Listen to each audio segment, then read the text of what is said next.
Halo teman-teman, jumpa lagi bersama saya. Kali ini kita akan belajar dasar-dasar bagi pengemudi pemula.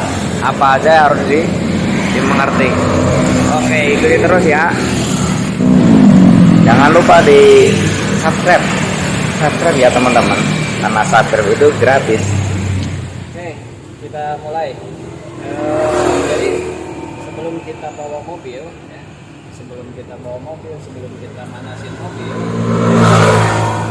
ada beberapa hal yang harus benar-benar kita cek. Jadi gak langsung dipanasin atau gak langsung dihidupin mobil berangkat ya. Beda sama motor ya. Ya.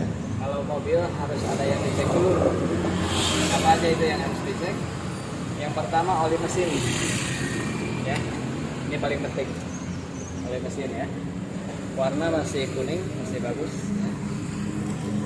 Nah, di sini ada dua garis. Ada garis maksimal, ada garis minimal. Ya. Nah, jadi fullnya oli mesin itu sampai sini, sampai titik ini. Kadang titik, kadang garis ya. Nah, di sini ini minimalnya berarti udah habis kalau udah segini. Gitu.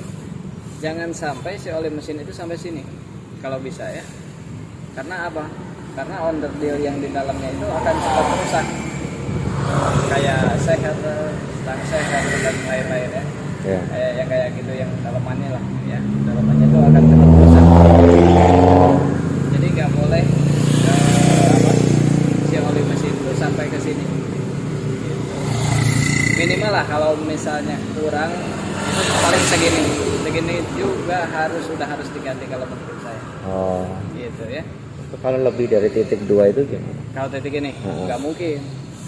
Oh, udah ini. Kenapa nggak mungkin? Karena setiap mobil itu udah ada takaran oli mesinnya.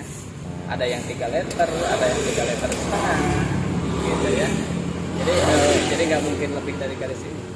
Terkecuali kayak barusan ya, lebih segini nih barusan ya. Yeah. Nah, itu karena mesin udah dihidupkan. Ya, jadi si oli mesin udah naik ke atas. Gitu. Makanya pengecekan oli mesin itu sebelum dipanasin. Yeah. Jadi si oli mesinnya masih di bawah. Jadi pas kita ngecek tuh, kalau misalnya segini ya berarti segini pas. Ya. Gitu. Paham ya? Paham. Untuk pergantian oli mesinnya per 4.000 km bagusnya ya.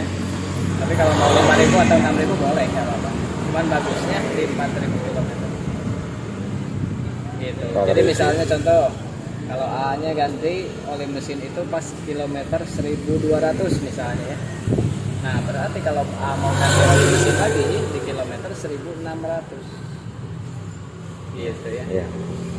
Nah, kalau dari 6.000 misalnya, dari kilometer 6.000, berarti kalau mau ganti oli di kilometer 10.000 berarti. Yeah. 6.000 tambah 4 10. Yeah. Ya.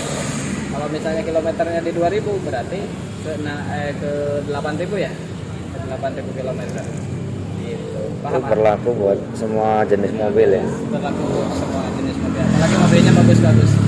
Ya, kayak misalnya mobil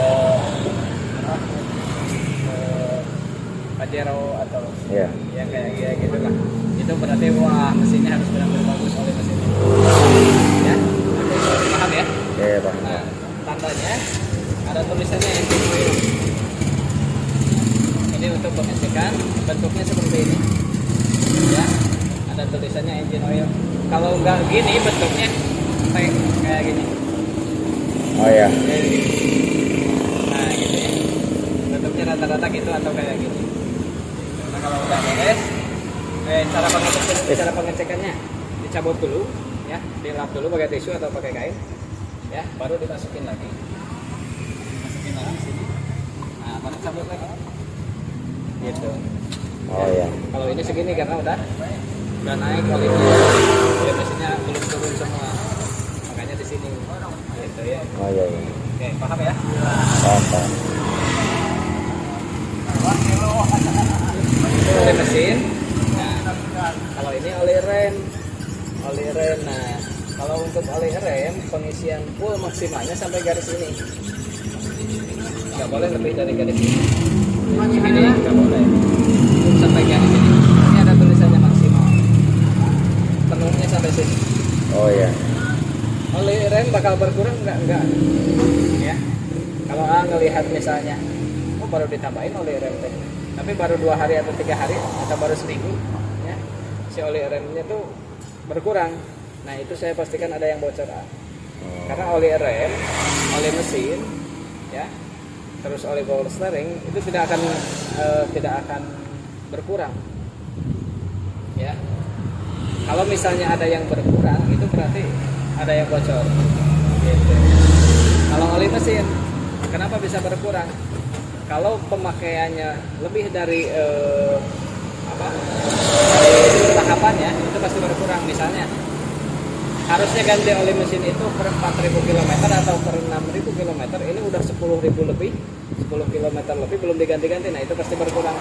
Itu pun kurangnya nggak akan banyak, paling sedikit gitu ya. Jadi yang penting tidak melebihi batas pemakaian lah gitu ya. Gitu. Selama tidak melebihi batas pemakaian, oli mesin tidak akan berkurang. Paham ya? Paham. Oke. Nah kalau ini kan transparan ya, kelihatan ini mah. Jadi untuk pengisiannya juga kelihatan pas garis ini udah stop. Gitu aja ya. Nah kalau untuk aki itu ada 2 tipe kan ya. Ada aki basah, ada aki kering. Ya. Nah kalau aki yang basah itu yang diceknya itu airnya, air akinya. Di sini juga transparan airnya yang kelihatan. Nah, di sini tuh ada 2 garis. Ada garis maksimal, ada garis minimal. Nah, garisnya itu airnya itu tidak boleh kurang dari garis maksimalnya. Kalau misalnya kurang, tambahin. Nah, kalau ini bisa aja kemungkinan kurang. Bisa berkurang gitu. Nah, cuman karena si tempatnya ini transparan kan kelihatan. Kalau misalnya kelihatan kurang, tambahin aja. Kalau ini kering udah. Kalau yang ini kering, untuk pengecekannya lihat di sini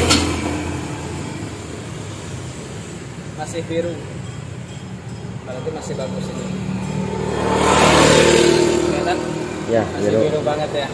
Nah ini berarti masih bagus si akinya. Di depan juga di instrumen nanti di depan ada indikatornya. Kalau aki udah jelek sama masih bagus itu kelihatan. Nah lanjut ke sini. Yang ini radiator. Ya, radiator ini bisa aja cepat berkurang ya airnya. Nah ini juga harus perlu dicek tiap hari nih. Apalagi kalau mau perjalanan jauh ya. Sebelum berangkat itu kita ngecek radiatornya dulu. Air radiatornya ada atau enggak. Nah ini air radiatornya pusatnya. Kalau yang ini untuk cadangannya, ya, yang di depan ini. Nah, kalau untuk yang ini pengisian yang ini boleh sampai full, boleh sampai penuh, ya, sampai meluap juga nggak apa-apa, nggak ada masalah. Cuman kalau untuk yang ini nggak boleh ya, nggak boleh sampai penuh. Fullnya itu sampai sini aja, sampai garis ini, ya, ada tulisannya. Full. Nah, di sini sampai sini aja pengisiannya, nggak boleh melebihi dari ini. Gitu ya. Nah kalau yang ini kalau misalnya lagi panas, misalnya ada kendala, ini nggak boleh dibuka ya, nggak boleh dibuka sembarangan. Kalau mesin lagi panas ini nggak boleh dibuka karena nanti akan menyemburkan air panas isi kena badan. Gitu ya. Kalau yang ini boleh, nggak apa-apa mau dibuka juga. Gitu ya. Isi nggak kelihatan dari sini, kita lihat dari sini aja. Kelihatan airnya harus ada batasnya juga di dalam. Ya. Itu sip. Nah kalau yang ini oli power steering ya. Oli power steering itu buat meringankan putaran setir. Nah karena ini wadahnya itu tidak kelihatan, tidak transparan. Nah untuk pengisiannya ada di sini ya. Kalau misalnya pengisian oli power steering mesin lagi dihidupkan, posisi mesin lagi dihidupkan atau lagi panas, pengisiannya fullnya sampai sini di hot ya. Kalau misalnya pengisian oli power steeringnya lagi posisi dingin mobilnya atau nggak dihidupkan mobilnya, pengisiannya sampai sini, sampai ini full ya. Kalau panas di sini, gitu. Karena kalau misalnya nanti pas dihidupkan, itu si oli power steering naik ke atas, gitu. Kalau pas diputar itu setirnya ya, pas diputar itu setirnya, dia akan naik turun si olinya, naik turun terus bolak balik, gitu. Makanya dia tidak akan berkurang gitu, terkecuali kalau ada yang bocor ya, dan nggak kebuang, gitu.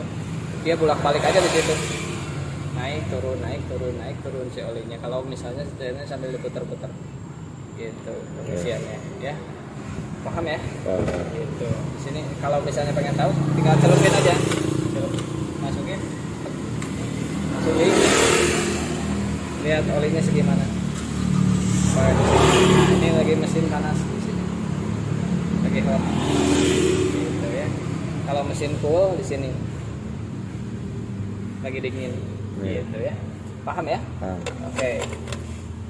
Nah, untuk pengetahuan aja, engine oil ada 2, tadi 1 itu ya, ini 1. Kalau yang ini mau untuk pengisian ya, untuk pengisian oli mesinnya. Kalau yang itu untuk ngecek. Nah kalau yang itu keempat itu untuk air wiper. Buat bersihin kaca. Gitu ya. Itu mah bebas. Mau diisi full, mau diisi setengahnya, bebas ya. Itu mah.